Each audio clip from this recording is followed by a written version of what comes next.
Soalan 13B, di dalam rajah DFG, JKLG dan PQRS dilukis pada satu satah kertas.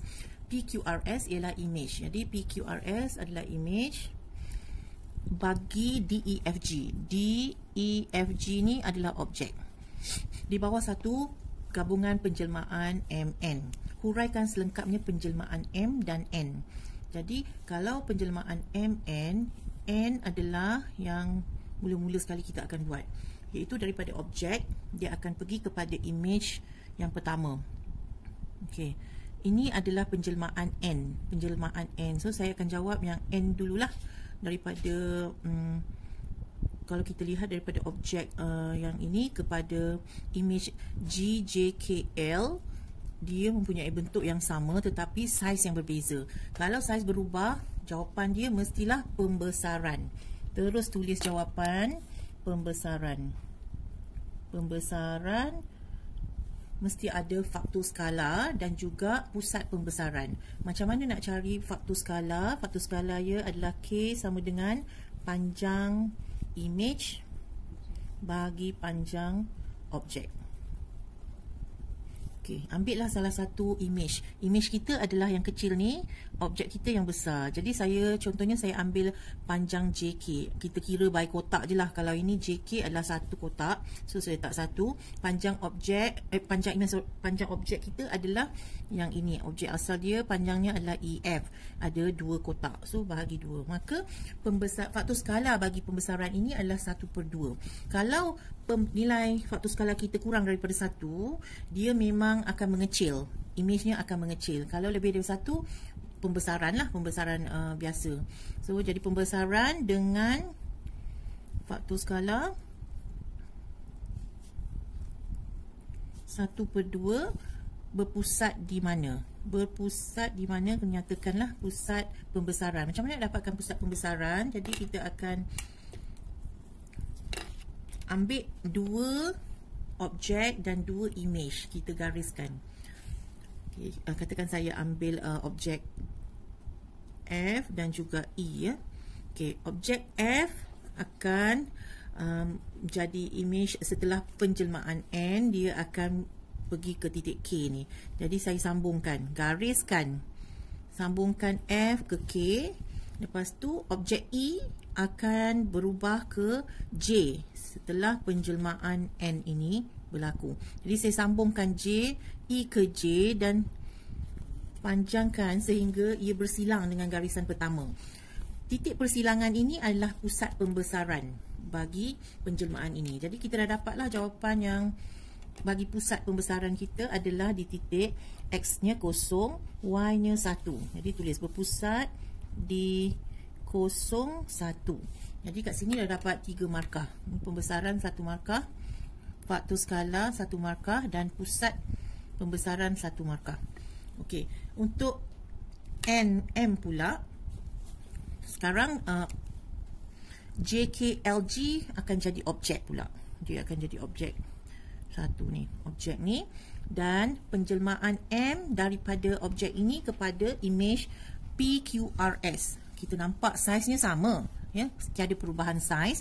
So dia bukanlah pembesaran sebab tadi dah berlaku pembesaran. Sekarang ni dia berubah tempat tapi kedudukannya yang sama. Dia tidak ada berlaku putaran ke apa, bukan. Jadi kalau tiada berlaku rajah yang bergerak tunggang langgang, kita boleh selalunya ianya adalah translasi.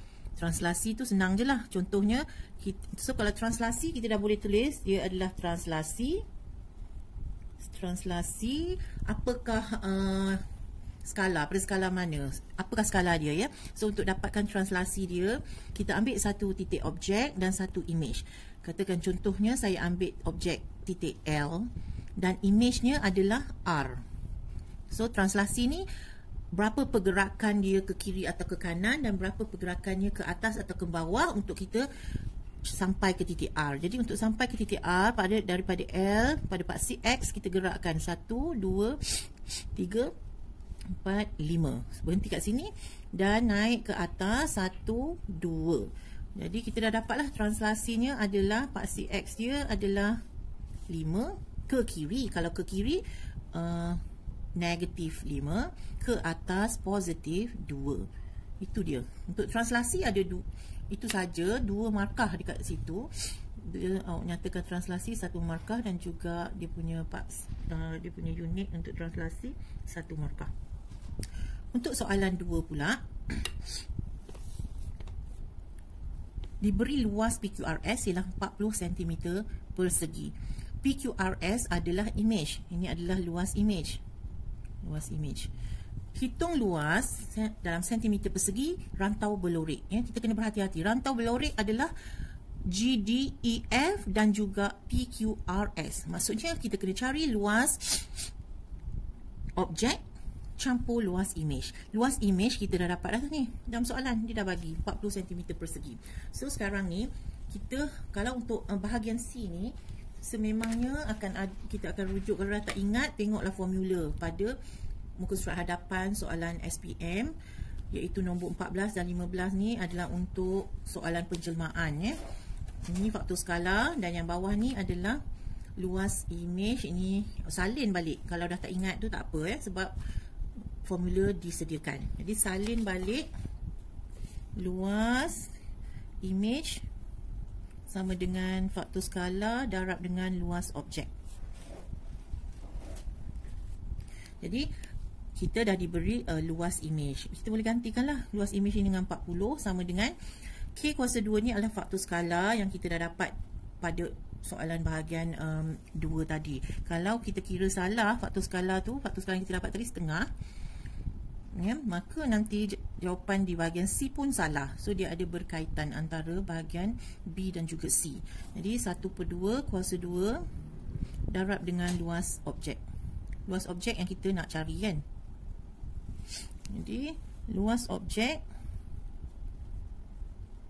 sama dengan yang ini bawa ke kanan kan. Ini jadi 40 darab 4.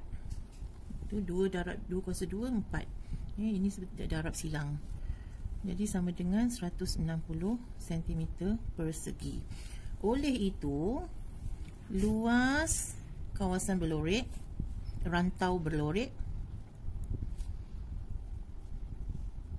sama dengan luas image campur luas objek. Jadi luas image tadi 40 campur 160 jadi 200 cm persegi.